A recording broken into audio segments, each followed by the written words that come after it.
الحمد لله نحمده ونستعينه ونستغفره ونؤمن به ونتوكل عليه ونعوذ بالله من شرور أنفسنا ومن سيئات أعمالنا من يهده الله فلا مضل له ومن يضلل فلا هادي له ونشهد أن لا إله إلا الله وحده لا شريك له ونشهد أن سيدنا مولانا محمدا عبده ورسوله صلى الله عليه وعلى آله وأصحابه وبارك وسلم تسليما كثيرا كثيرا.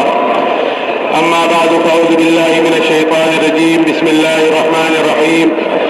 والذين جاهدوا فينا لنهدينهم سبلنا وإن الله لمع المحسنين. وقال الله سبحانه وتعالى وإن تعدوا نعمة الله لا تحصوها إن الإنسان لظلوم كفار. صدق الله العظيم. بھائی جو بھائی جہاں بھائی کھڑا ہے وہیں پر بیٹھ جاوے. بہت تھوڑا وقت ہے، عصر کی نماز کے بعد کا وقت بہت تھوڑا ہے اور بہت قیمتی ہے، اس لیے جو بھائی جہاں پر کھڑا ہوا ہے وہیں بیٹھ جاوے اور خاموش ہو جاوے. بھائی نحمدہ و نصلی علی رسولہ الکریم. اما بعد میرے محترم دوست আর বুজুর্গ ভাই, যে যেখানে আছে বসে যায়, মেহেরবানি করে বসে যায়. যার সামনে যে ভাই দাঁড়ায় আছে মেহেরবানি করে খুশামদের সাথে বসায় দিই. আওয়াজ বন্ধ করে দিই ভাই, আওয়াজ বন্ধ করে দিই ভাই. আসরের নামাজের পরে অল্প সময় এবং এই সময় বড় দামি সময়, সুতরাং আমলের দ্বারা হেফাজত করে এবং যে যেখানে আছে ওখানেই বসে যায়. অবশ্যই ভাই دوستوں بزرگوں، پوری ہی زندگی بہت قیمتی ہے. صرف عصر کے بعد کا وقت قیمتی نہیں ہے بلکہ پوری ہی زندگی بہت قیمتی ہے.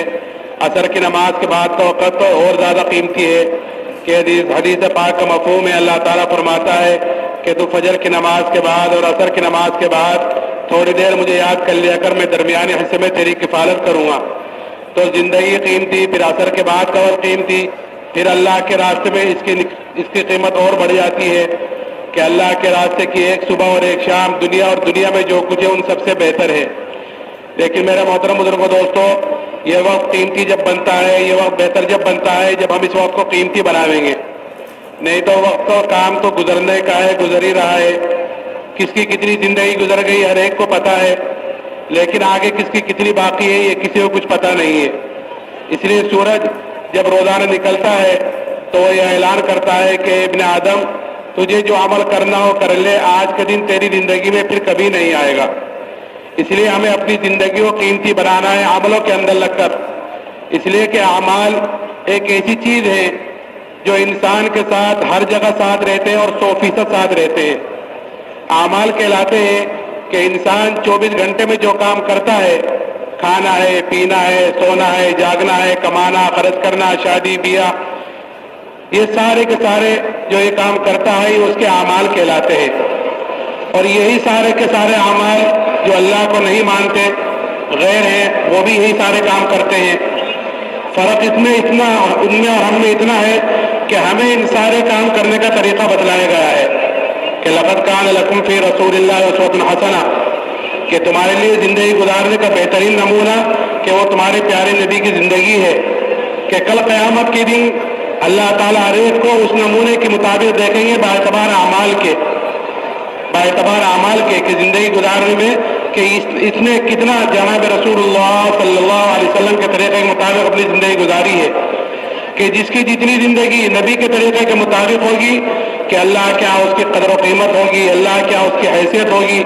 اور جس کی جتنی زندگی نبی کے طریقے سے دور ہوگی، ہٹی ہوئی ہوگی، اتنا ہی اللہ کیا وہ بے قیمت ہوگا، اتنا ہی اللہ کیا وہ بے حیثیت ہوگا. তো মেরে মহতারাম দোস্ত আর বুজুর্গ, মেহমান বলেন এমনি তো আসরের নামাজের সময় যেমন দামি সময়, বরং পুরা জিন্দেগি মানুষের বড় মূল্যবান এবং দামি সময়. মানুষের পুরা জিন্দেগি আর জিন্দেগির প্রত্যেকটা মুহূর্ত বড় দামি, বড় মূল্যবান.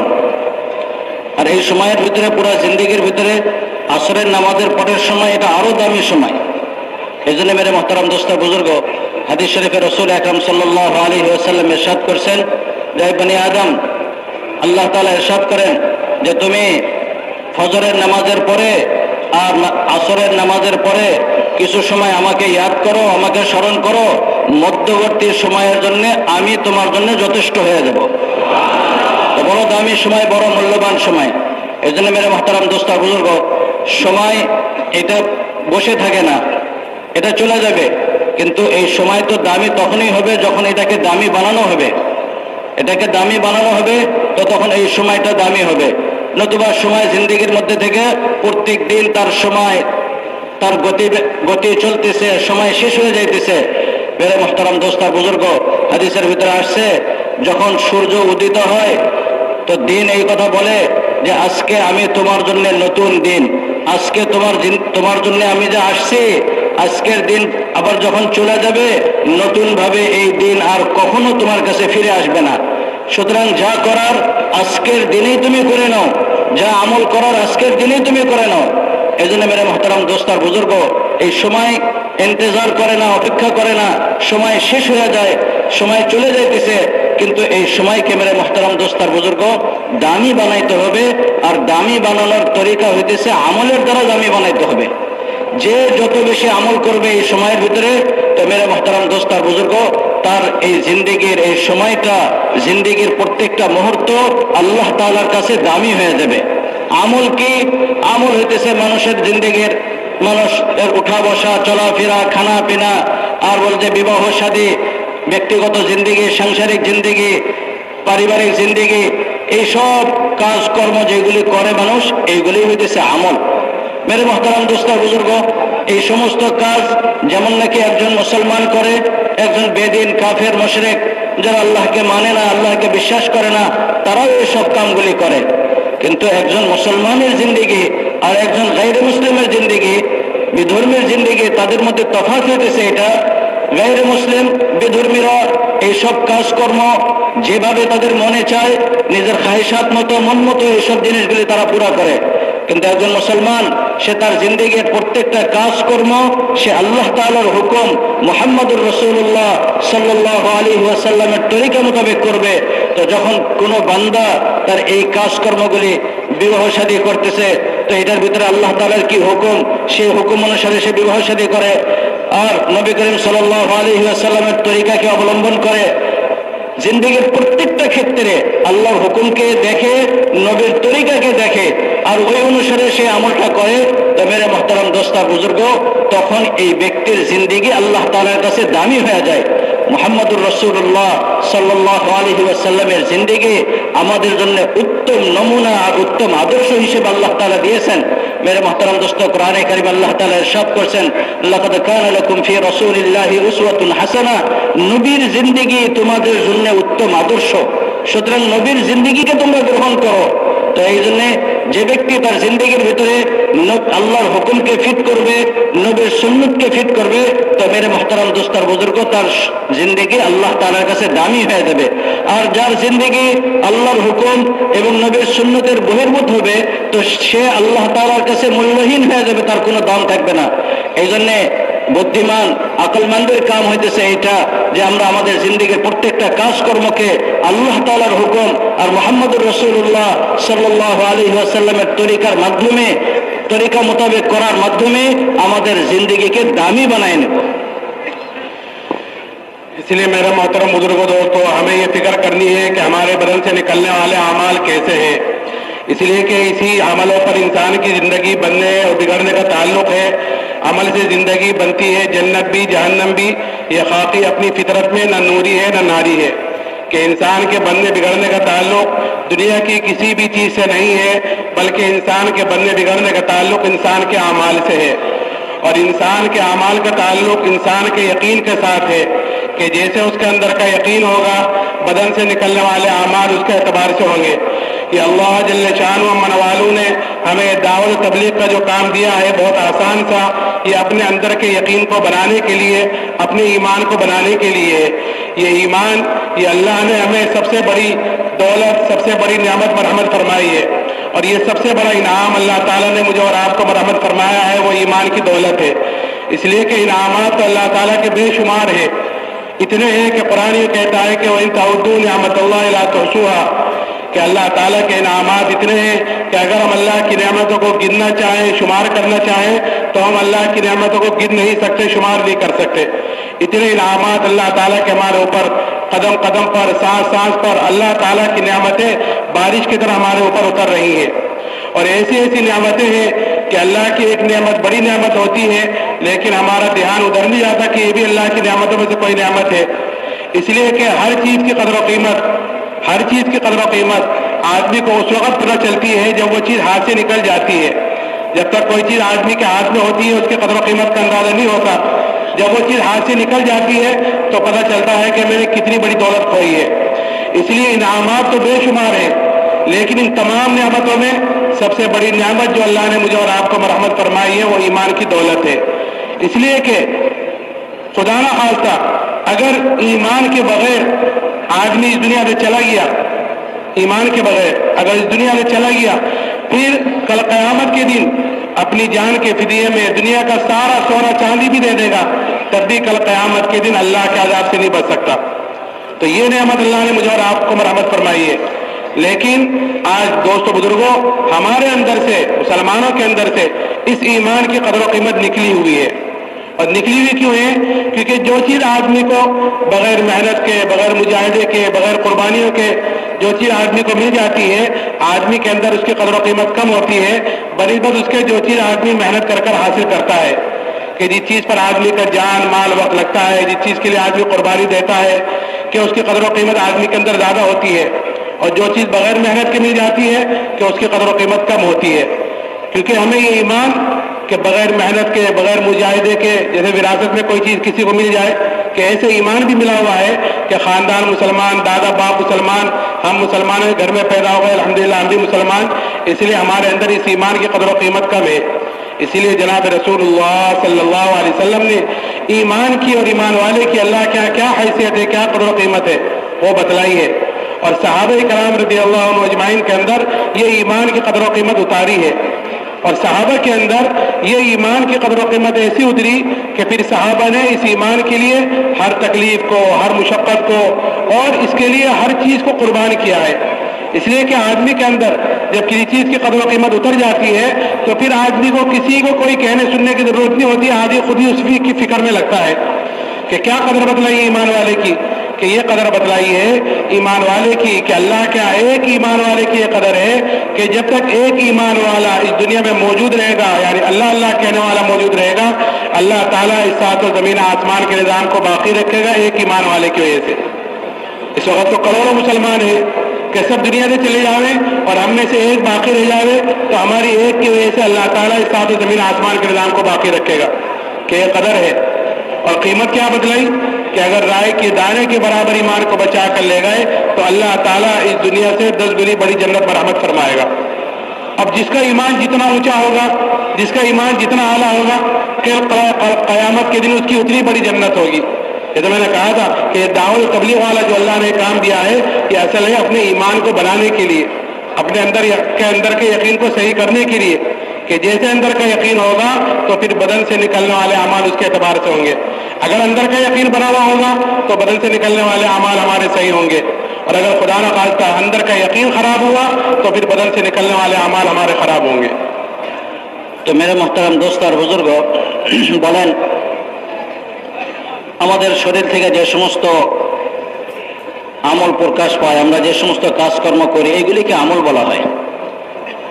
এই সমস্ত আমাদের কাজকর্ম, আমাদের ওঠা বসা, আমাদের চাল চলন, আমাদের কাজকর্ম এগুলি সঠিক হয়, এটা তখনই হবে যে যখন আমাদের অন্তরের ইয়াকিন ঠিক হবে। আমল তখনই ঠিক হবে যখন অন্তরের ইয়াকিন ঠিক হয়ে যাবে।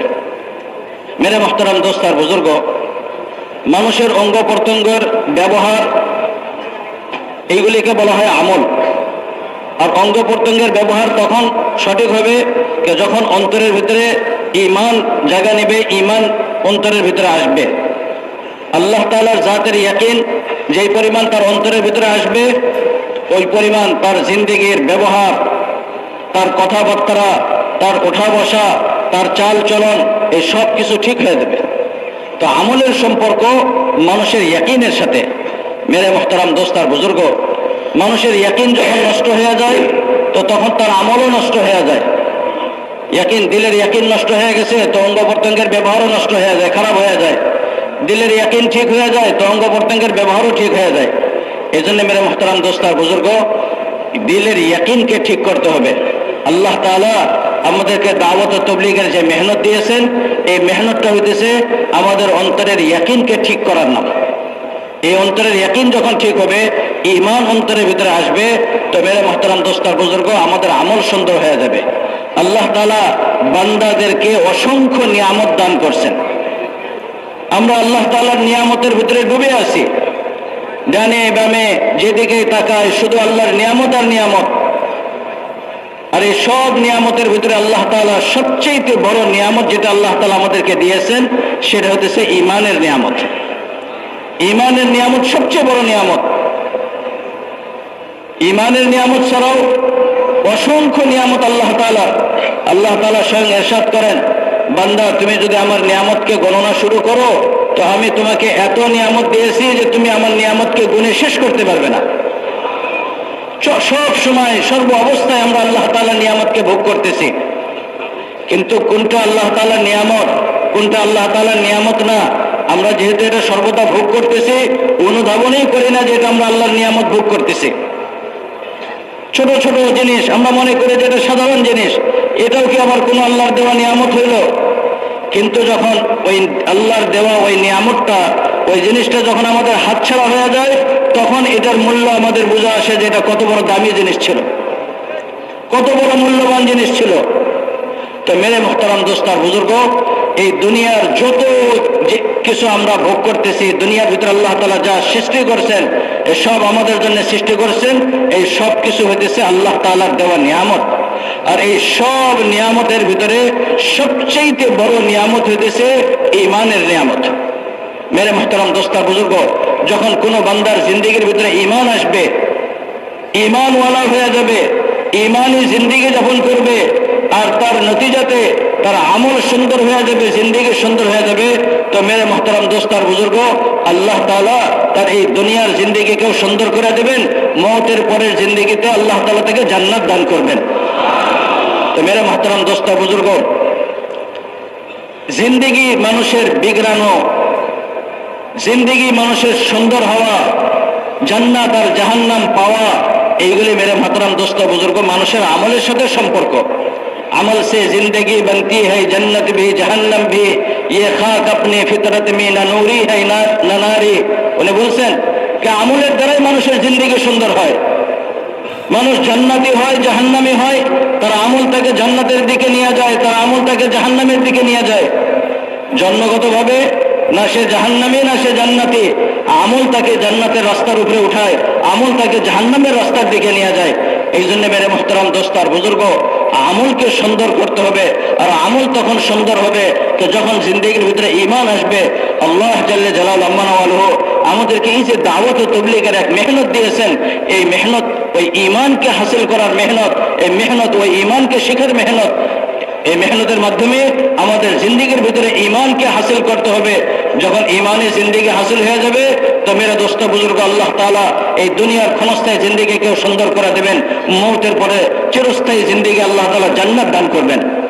আর খুদা না খাস্তা কেউ যদি ঈমান হাসিল না করে আর ঈমান তার হাতছাড়া হয়ে যায়, মেরে মুহতারাম দোস্ত আর বুজুর্গ, ঈমান ছাড়া দুনিয়া থেকে বিদায় নেয়, তো মেরে দোস্ত আর বুজুর্গ, আখিরাতের জিন্দেগিতে আল্লাহর আযাব থেকে আর পাকড়াও থেকে বাঁচার জন্য সারা দুনিয়ার সবকিছু যদি আল্লাহ তাআলাকে দিয়ে দেয়, তারপরও তার মুক্তি হবে না, তার নাজাত মিলবে না, তারপরেও তার মুক্তি হবে না, তার নাজাত মিলবে না। এই জন্য মেরে মুহতারাম দোস্ত আর বুজুর্গ, ঈমানকে হাসিল করতে হবে, ঈমানের জন্য মেহনত করতে হবে, দাওয়াতের মেহনত, ঈমানকে হাসিল করার মেহনত। মেরে মুহতারাম দোস্ত বুজুর্গ, এই ঈমান আল্লাহ তাআলা আমাদেরকে নিয়ামত হিসেবে দিয়েছেন, বড় নিয়ামত আল্লাহ তাআলার। বান্দাকে আল্লাহ তাআলা যত নিয়ামত দিয়েছেন, এর ভিতরে সবচেয়ে বড় নিয়ামত ঈমানের নিয়ামত। কিন্তু মেরে মুহতারাম দোস্ত আর বুজুর্গ, ঈমান যে আল্লাহ তাআলার যেটা একটা নিয়ামত, এই নিয়ামতকে আমরা নিয়ামতই মনে করি না। এটার কোনো কদর আমাদের কাছে নাই, এটার কোনো মূল্য আমাদের কাছে নাই, এটার কোনো দামই আমরা দেই না। এর কারণ হইতেছে মানুষের একটা স্বভাব হইতেছে, যে জিনিস মানুষ মেহনত ছাড়া মানুষের অর্জন হয়, হাসিল হয়, মেহনত ছাড়া যে জিনিস মানুষের হস্তগত হয়, এই জিনিসের তার কাছে কোনো মূল্য থাকে না, দাম থাকে না। এটা নষ্ট হয়ে গেলেও সে কোনো তার পরোয়া করে না। কিন্তু যে জিনিসের পেছনে মেহনত হয় আর মেহনতের কারণে ওই জিনিসটা তাকে সে অর্জন করে, হাসিল করে, ওই জিনিসের কদর, ওই জিনিসের মূল্য তার অন্তরের ভিতরে থাকে। আজকে আমরা মুসলমান হয়েছি, ইসলামের নিয়ামত পেয়েছি। এই ইসলামের জন্য, ঈমানের জন্য আমাদের কোনো মেহনত করতে হয় নাই। জন্মসূত্রে আমরা মুসলমান, জন্মসূত্রে আমরা ঈমানদারের দাবি করি, যার কারণে মেরে মুহতারাম দোস্ত আর বুজুর্গ, ঈমানের কোনো কদর আর মূল্য আমাদের কাছে নাই। হযরতে সাহাবা রাসূল আকরাম সাল্লাল্লাহু আলাইহি ওয়াসাল্লাম এই ঈমানের দাওয়াত নিয়ে আসছেন, এই ঈমানের মেহনত নিয়ে আসছেন। সাহাবায়ে কেরাম রাদিয়াল্লাহু তাআলা আনহুম আজমাইনকে ঈমান দিয়েছেন, ঈমানের মেহনতের উপরে খাড়া করছেন। সাহাবারা এই ঈমানকে মেহনত করা অর্জন করেছিলেন, যার কারণে সাহাবাদের কাছে ঈমানের এত মূল্য ছিল যে সারা দুনিয়া একদিকে আর ঈমান অন্যদিকে, সারা দুনিয়ার মোকাবেলায় তারা ঈমানকে ছাড়তে তৈরি হয় নাই। সারা দুনিয়ার মোকাবেলায় ঈমানকে ছাড়তে তৈরি হয় নাই। এত দাম, এত মূল্য ঈমানের তাদের কাছে ছিল। কেন? তারা ঈমানকে মেহনত করা অর্জন করছিলেন। এই জন্য মেরে মেহতারাম দোস্তার বুজুর্গনে বলেন, আমাদেরকে ঈমান মেহনত করা অর্জন করতে হবে। যখন মেহনত করব তো এই ঈমানের কদর, এই ঈমানের মূল্য আমাদের অন্তরের ভিতরে আসবে। ঈমান যে কত বড় জিনিস এটা আমরা তখন বুঝতে পারবো। আল্লাহ এই ঈমানের কদর মর্যাদা বয়ান করছেন, এই ঈমানের মূল্য বয়ান করছেন আল্লাহ তাআলা। ঈমান কত বড় জিনিস। বলে মুহতারাম দোস্তার বুজুর্গ বলেন যে একজন ঈমানদার, যার জিন্দেগির ভিতরে ঈমান আছে, এই ঈমানদার ব্যক্তি আল্লাহ তাআলার কাছে কি পরিমাণ দামি। সারা দুনিয়া যদি কাফের মুশরিক দ্বারা ভরা যায়, একমাত্র ঈমানদার, একজন ব্যক্তি ঈমানদার সে দুনিয়াতে আছে, আর বাকি সারা দুনিয়াতে কাফের আর মুশরিক। বলেন যে আজকে তো দুনিয়াতে কোটি কোটি মুসলমান, কোটি কোটি ঈমানদার, কিন্তু যদি অবস্থা এরকম হয় যে দুনিয়াতে কোনো মুসলমান নাই, শুধুমাত্র একজন, আর সারা দুনিয়াতে শুধু কাফের আর কাফের, মেরে মুহতারাম দোস্তার বুজুর্গ, এই এক মুসলমানের কারণে তার সমস্ত ব্যবস্থাপনাকে বাকি রাখবেন। ঈমানের মর্যাদা আর ঈমানের কদর আল্লাহ তাআলার কাছে এই পরিমাণ। আর ঈমানের দাম আল্লাহ তাআলা কি বয়ান করছেন, মূল্য কি বয়ান করছেন? একজন ঈমানদার, যে ব্যক্তি দুনিয়া থেকে এই অবস্থায় বিদায় নিয়েছে যে তার কাছে সরষার দানা পরিমাণ ঈমান ছিল, আল্লাহ তাআলা এই ব্যক্তিকে এই দুনিয়ার থেকে 10 গুণ বড় জান্নাত দান করবেন। এত বড় দামি ঈমান। তো মেরে মুহতারাম দোস্ত বুজুর্গ বলেন যে ঈমান আল্লাহ তাআলা আমাদেরকে নিয়ামত হিসেবে দান করছেন। এটাকে যখন আমরা মেহনত করে হাসিল করব, ঈমানের কদর আমাদের অন্তরের ভিতরে আসবে, আমাদের ইয়াকিন ঠিক হবে। আর আমাদের ইয়াকিন যখন ঠিক হবে তো মেরে দোস্ত আমাদের আমলও সুন্দর হয়ে যাবে। हुजूर आदम सल्लल्लाहु अलैहि वसल्लम ने अपने सहाबा के अंदर इस ईमान की कदर व कीमत को उतारा था, और सहाबा के अंदर ये ईमान की कदर व कीमत इस तरह उतरी कि फिर सहाबा ने इस ईमान के लिए हर तकलीफ को, हर मुसीबत को, और जो हालात आए ईमान के मुकाबले में उसको बर्दाश्त किया है। हम तालीम के हलकों के जरिए से सहाबा कराम रज़ियल्लाहु अन्हुम अजमाइन के किस्से सुनते तो रहते हैं, लेकिन मेरा मोहतरम बुजुर्गों दोस्तों, ये सुनना सुनाना सिर्फ सुनने सुनाने के लिए नहीं है, बल्कि सुनना सुनाना तो इसलिए होता है, तालीम के हलकों में इसलिए बिठाया जाता है ताकि हम इन किस्सों से असर लेने वाले बने, और असर लेकर फिर इनके मुताबिक अपनी जिंदगी को ढालने वाले बने कि सहाबा का ईमान कैसा था और कहाँ था और कैसे कैसी तकलीफें उठाई है। कि एक सहाबी हजरत खब्बाब बिन अरद रज़ियल्लाहु ताला अन्हु, उनसे एक मरतबा हजरत उमर रज़ियल्लाहु ताला ने पूछा कि खब्बाब, उन तकालीफ की तफसील बतलाओ जो ईमान की वजह से तुम पर आई हैं, जो मुसीबत, जो हालात, जो परेशानियां तुमने ईमान की वजह से बर्दाश्त की, जरा उनकी तफसील तो बतलाओ। तो उन सहाबी ने कहा, अमीरुल मोमिनीन, आप जरा मेरी कमर देखें।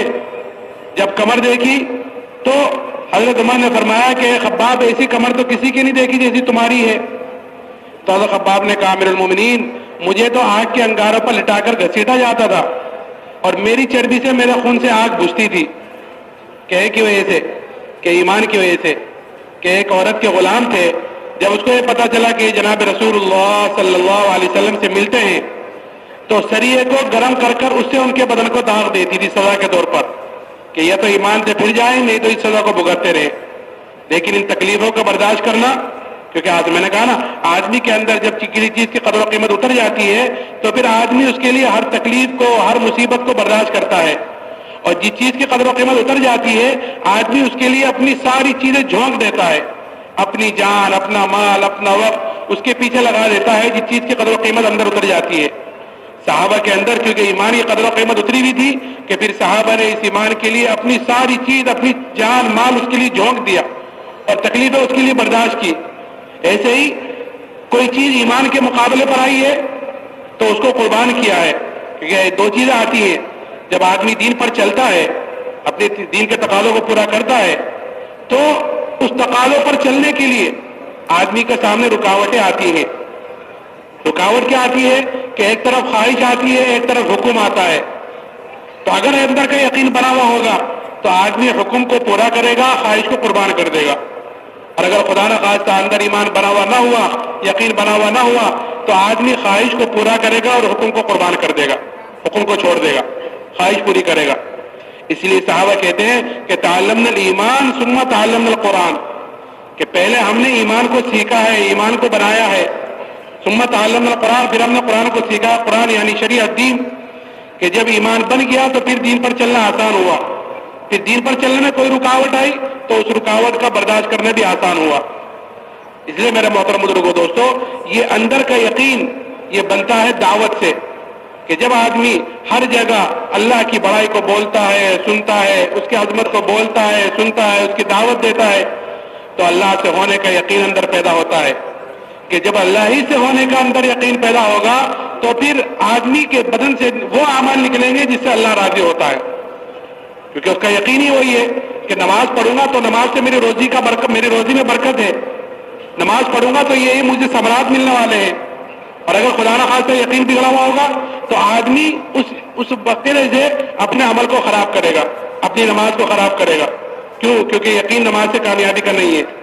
اس لیے سب سے پہلے اپنے اندر کے یقین کو بدلنا ہے دعوت کے ذریعے سے، کہ دعوت، کہ یہ آدمی کو ثابت قدم رکھتی ہے، یہ دعوت ایمان پر، اپنے دین پر۔ ایک صحابی ہیں عبداللہ ابن حذافہ رضی اللہ تعالیٰ عنہ، ان کو نصرانی فوج نے قید کیا اور قید کر ان کو بادشاہ کے سامنے لے کر آئے۔ بادشاہ نے ان کے اوپر نصرانیت کو پیش کیا کہ تم نصرانی ہو جاؤ تو میری آدھی بادشاہ تم کو دے دوں گا۔ اب ایک طرف بادشاہت آ رہی ہے، حکومت آ رہی ہے، اور ایک طرف ایمان ہے، تو انہوں نے کہا کہ آج میں اپنی خودکشی تک کر لیتے ہیں۔ اللہ حفاظ فرمائیے، ایک اور مصیبت ہے باعتبار آخرت کے کہ عذاب کا ذریعہ ہے اپنی جان کا دینا۔ تو حالات کا مقابلہ حالات سے نہیں بلکہ حالات کا مقابلہ اعمال سے، توبہ استغفار میں کرتے ہیں۔ قصہ تو لمبا ہے، وقت تھوڑا ہے، آگے نکاح بھی ہے۔ تو میں عرض کر رہا تھا کہ پھر ان صحابی کو کہ ایک دیگ منگائی گئی، اس دیگ کے اندر پانی کھولایا، جب پانی خوب کھول گیا تو بادشاہ نے قیدیوں کو بلا کر ان کے سامنے اس میں ڈلوایا اور یہ کہا کہ یہ تو ایمان سے پھر جاؤ، نہیں تو تمہیں بھی اس میں ڈالا جائے گا۔ وہ صحابی کہنے لگے تجھ سے جو ہو سکے وہ تو کر لے۔ بادشاہ نے کہا ان کو اس میں ڈال دو۔ جب لے جانے لگے تو وہ صحابی رونے لگے، تو اس کی اطلاع کی گئی بادشاہ کو کہ وہ تو رو رہے ہیں۔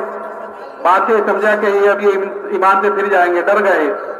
پھر بلایا اور ان کے اوپر نصرانیت کو پیش کیا۔ وہ کہنے لگے کہ میں نے تیرے سے ایک مرتبہ کہہ دیا تھا کہ تجھ سے جو ہو سکے وہ تو کر لے، کیسے پھر روتے کیوں رہ رہے تھے؟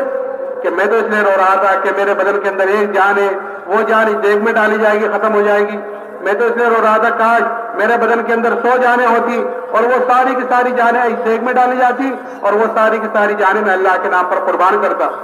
کل قیامت کے دن اللہ تعالیٰ پوچھتا اے عبداللہ دنیا سے کیا لایا؟ تو میں کہتا اے اللہ جتنی تو نے مجھے جانیں دی تھی سب تیرے نام پر قربان کر کر آیا ہوں۔ تو یہ جذبہ بنتا ہے میرے محترم بزرگوں، دوستوں، دعوت سے، کہ اپنی جان، اپنا مال، اپنی ساری زندگی اللہ کے نام پر لگانے کا جذبہ اندر پیدا ہوتا ہے۔ তো মেরে মহতারাম দোস্ত আর বুজুর্গ, উনি বলেন যে হুজুর আকরাম সাল্লাল্লাহু আলাইহি ওয়াসাল্লাম সাহাবাদেরকে ঈমান শিখাইছেন, ঈমানের উপরে সাহাবাদেরকে আল্লাহ রাসূল সাল্লাল্লাহু আলাইহি ওয়াসাল্লাম খাড়া করছেন। আর সাহাবারা এই ঈমানকে বড় মেহনতের মাধ্যমে, কুরবানি আর মুজাহাদার মাধ্যমে হাসিল করছেন, যার কারণে সাহাবাদের কাছে ঈমানের মূল্য ছিল, ঈমানের দাম ছিল।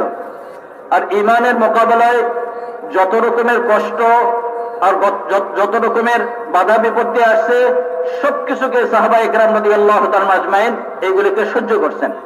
মেরে মুহতারাম দোস্ত আর বুজুর্গ, মানে বলেন আমরা ফাজাইলের কিতাবের ভিতরে সাহাবা ইকরাম রাদিয়াল্লাহু তাআলা আজমাইন ঈমানের খাতিরে কি পরিমাণ কষ্ট সহ্য করছেন এইগুলিকে আমরা বারবার পড়ি, শুনি।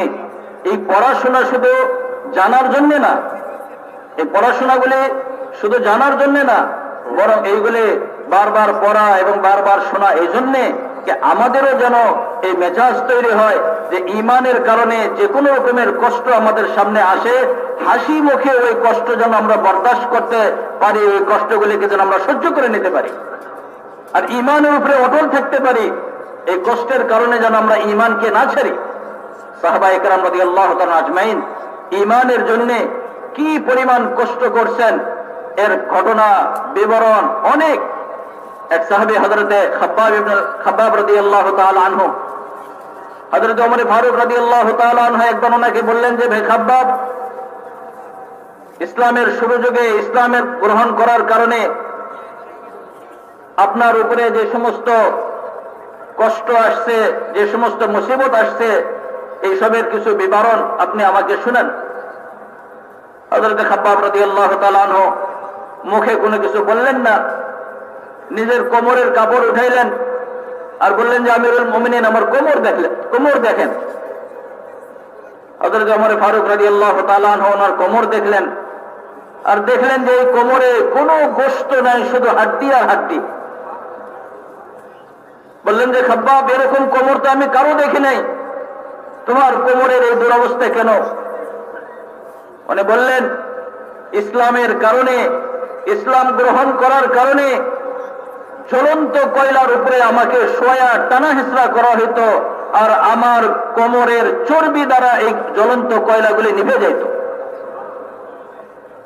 এক মহিলার গোলাম ছিল, সে ইসলাম গ্রহণ করছে, শাস্তি স্বরূপ তাকে লোহার শিক গরম করে তার কোমরে, বলে যে তার কোমরে শেক দেওয়া হইতো। মেরে মুহতারাম দোস্তার বুজুর্গ, সাহাবারা ঈমানের জন্য এই পরিমাণ কষ্ট করছেন, এত কষ্ট উঠেছেন।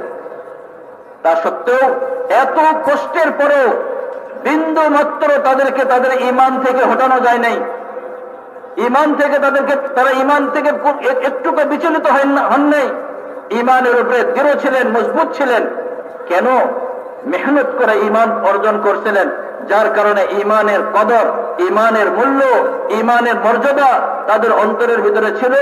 ঈমানের মোকাবেলায় যত রকমের কষ্ট আসছে, সব কষ্টকে তারা সহ্য করছেন, কিন্তু ঈমান হাতছাড়া হতে দেননি। মেরে মুহতারাম দোস্তার বুজুর্গ, আজকে দাওয়াত ও তাবলীগের মেহনত এই জন্যই যে আমরা আমাদের ঈমানকে হাসিল করি, ঈমানকে মজবুত করি। আর ঈমানকে হাসিল করতে যায়, ঈমানের জন্য যত রকমের কষ্ট আসে, মেরে মুহতারাম দোস্তার বুজুর্গ, এই কষ্টগুলিকে আমরা, যদি কষ্ট আসে, এগুলিকে সহ্য করে নিব, ঈমানের উপরে আমরা কায়েম থাকবো। মেরে মুহতারাম দোস্তার বুজুর্গ, ঈমান যত মজবুত হবে, অন্তরের ভিতরে ঈমান যত বেশি আসবে, আল্লাহ রাস্তায় বাহির হব, আল্লাহ তাআলার বরত্বের কথা, আল্লাহ তাআলার কুদরতের কথা যত বেশি বলতে থাকবো, আল্লাহ তাআলার জাত ও সিফাত থেকে হওয়ার কথা যত বেশি বলতে থাকবো, তো মেরে মুহতারাম দোস্তার বুজুর্গ, তত বেশি ইয়াকিন আমাদের অন্তরের ভিতরে বসতে থাকবে। আর আমাদের আমলও তত বেশি ঈমান মোতাবেক আমাদের জিন্দেগি থেকে ওই সমস্ত আমল প্রকাশ পাইবে। তখন যখন আমাদের ইয়াকিন যখন ঠিক হয়ে যাবে, আমাদের জিন্দেগি থেকে ওই সমস্ত আমল প্রকাশ পাইবে যে সমস্ত আমলের দ্বারা আমাদের আল্লাহ আমাদের উপরে রাজি আর খুশি হয়ে যাবেন। এজন্য ঈমানকে বানাইতে হবে মেহনত করে। ঈমানের দ্বারা মেরে মুহতারাম দোস্তার বুজুর্গ, সামনের জিন্দেগির আমলগুলি সুন্দর হয়ে যাবে। এজন্য ঈমানের মেহনত।